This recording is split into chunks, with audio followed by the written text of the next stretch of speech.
It was a scene guaranteed to bring dismay to many in America. People dancing the night away to all sorts of modern music.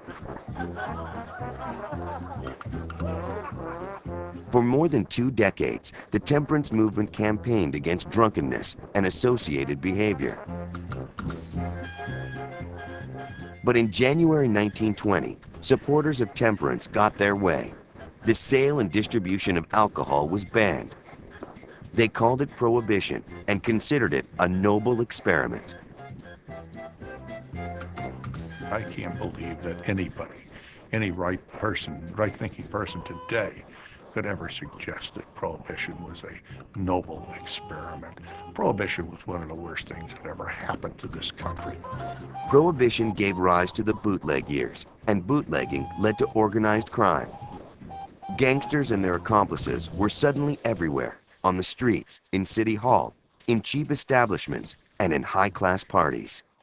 Prohibition, let's face it, Prohibition is what created the mob.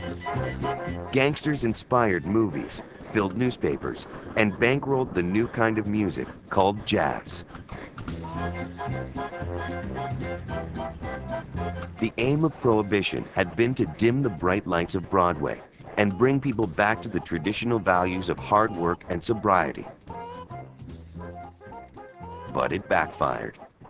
In the period of economic boom that followed World War I, people didn't want sobriety. They wanted fun. Prohibition divided the nation, and half of America went underground.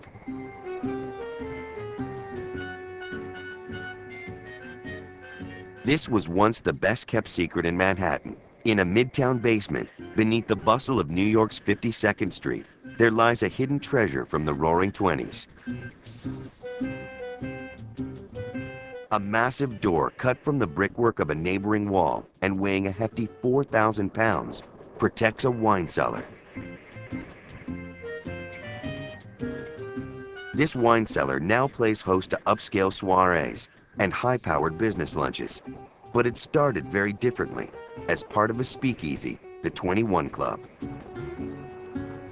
The speakeasy as an American institution was a product of Prohibition, and the 21 Club was the pick of the crop.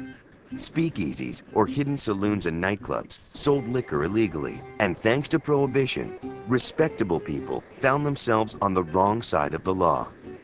It opened in 1920, and while gangsters never ran the club, its suppliers must have had shady connections. During Prohibition, the 21 Club was raided several times by federal agents. So the club's owners deployed a wide range of covert devices to keep the agents at bay. When they did appear at the front door, a series of bells were pressed and buzzers were sounded, and the shelves, the back shelves, which held bottles of spirits and wines and glassware, flipped upside down. The bottles and glassware went crashing down into the New York City sewer system and a sand pit. The collapsible shelves have long gone, but the most unusual feature of the club is still in working order: the 4,000-pound secret cellar door. It was really difficult for federal agents to come in and find the door that is behind me at present.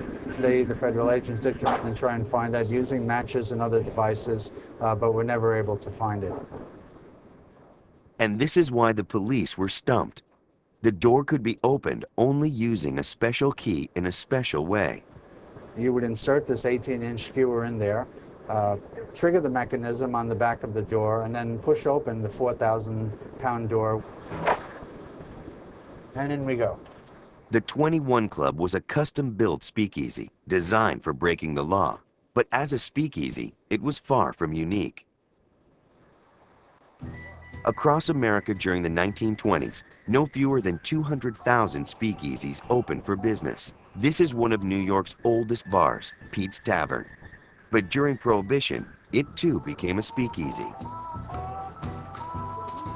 And its clientele entered through a fake refrigerator in the back of an adjacent florist. Customers liked the excitement and glamour of visiting a speakeasy, including the possibility of meeting one of the illegal liquor suppliers.